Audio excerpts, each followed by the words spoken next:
2024-এর যে পরাজিত শক্তি, ফ্যাসিস্ট শক্তি, তারা পরাজিত হওয়ার পর এদেশকে নেতৃত্বহীন করার জন্য আমাদের জুলাই গণ অভ্যুত্থানের নেতৃত্বদেরকে টার্গেট করছে। তার অংশ হিসেবে ওসমান হাদিকে গুলিবিদ্ধ করা হয়েছে। তিনি এখন জীবন মৃত্যুর সঙ্গে পাঞ্জা লড়ছেন এবং আমরা জানতে পেরেছি যে আরও অনেককে হিট লিস্টে রাখা হয়েছে। আমরা স্পষ্টভাবে বলতে চাই, 71-এ যেমন হানাদার বাহিনীর এবং তাদের দেশীয় দোসরদের ষড়যন্ত্র সফল হয়নি, ঠিক একইভাবে এবারেও পরাজিত ফ্যাসিবাদের দোসরদের কোনো ধরনের ষড়যন্ত্র সফল হবে না। বাংলাদেশ উত্তরোত্তর সফলতার দিকে এগিয়ে যাবে। বাংলাদেশের প্রতিটি লড়াই বুদ্ধিজীবীদের একটি শ্রেণী যেমন সবসময় পক্ষে ছিল, আবার অপর শ্রেণীর বিপক্ষে ছিল। আমরা দেখেছি এই আওয়ামী লীগের সময়ও আওয়ামীপন্থী কিছু বুদ্ধিজীবী, সুশীল কিছু বুদ্ধিজীবী, তারা বিভিন্ন নামে তারা আওয়ামী লীগের মতাদর্শ উৎপাদন করে গিয়েছে এবং ফ্যাসিবাদের পক্ষে সম্মতি তৈরি করেছে। এবং আমরা এই সময়ও সেটা দেখতে পাচ্ছি। 5ই আগস্টের পরেও বুদ্ধিজীবীর নাম করে 5ই আগস্টের বিরুদ্ধে, জুলাইয়ের বিপক্ষে এবং গণহত্যার পক্ষে সম্মতি তৈরি করে যাচ্ছে। কিন্তু আমরা মনে করি জনগণের পক্ষের বুদ্ধিজীবীরা সবসময় ছিলেন, এখনও আছেন। তারা কথা বলবেন এবং বাংলাদেশের যে চিন্তার স্বাধীনতা, সাংস্কৃতিক স্বাধীনতা, সেই স্বাধীনতার লড়াই ছাড়া আমাদের রাজনৈতিক স্বাধীনতা অপূর্ণ। আমরা এই বুদ্ধিজীবী দিবসে আজকে শ্রদ্ধার সাথে স্মরণ করছি যাতে সেই সূর্য সন্তানদের আমরা ধারণ করতে চাই তাদের আকাঙ্ক্ষাকে। শরীফ ওসমান হাদির জন্য আমরা যেভাবে দোয়া করছি, ঠিক একইভাবে পুরো বাংলাদেশ তাকে নিয়ে গর্বিত।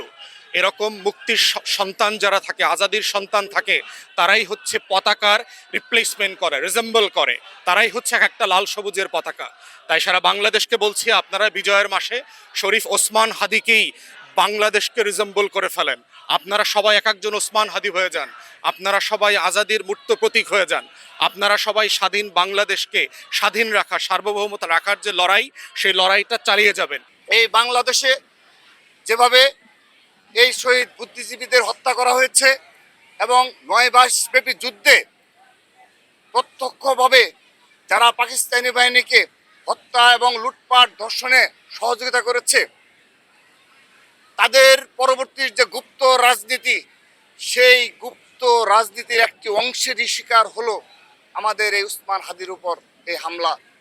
আমরা বারবার বলেছি, বাংলাদেশ জাতীয় ছাত্রদল প্রতিটি ক্যাম্পাসে মার্চ ফর জাস্টিসের জন্য, অর্থাৎ ছাত্রলীগের বিচারের জন্য প্রতিটি ক্যাম্পাসে আমরা সে 5 আগস্টের পর অনেকগুলো কর্মসূচি পালন করেছি।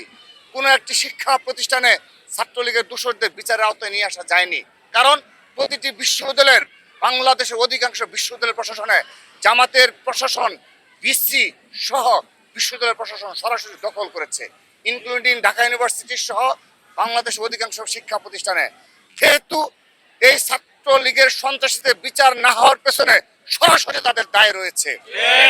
শুধু তাই নয়, আগামীতেও যদি এই ধরনের অঘটন ঘটে এবং সেই সাথে এই 1-1.5 বছরে এই ছাত্রলীগের বিচার না হওয়ার কারণে আরো তারা শক্তিশালী এবং তারা আরো বেশি সন্ত্রাসী কার্যক্রমে লিপ্ত হওয়ার সাহস দেখাচ্ছে। সামনে কিন্তু প্রত্যেকটা রাজনীতিবিদের জীবনে কিন্তু বর্তমানে ঝুঁকির মধ্যে আছে।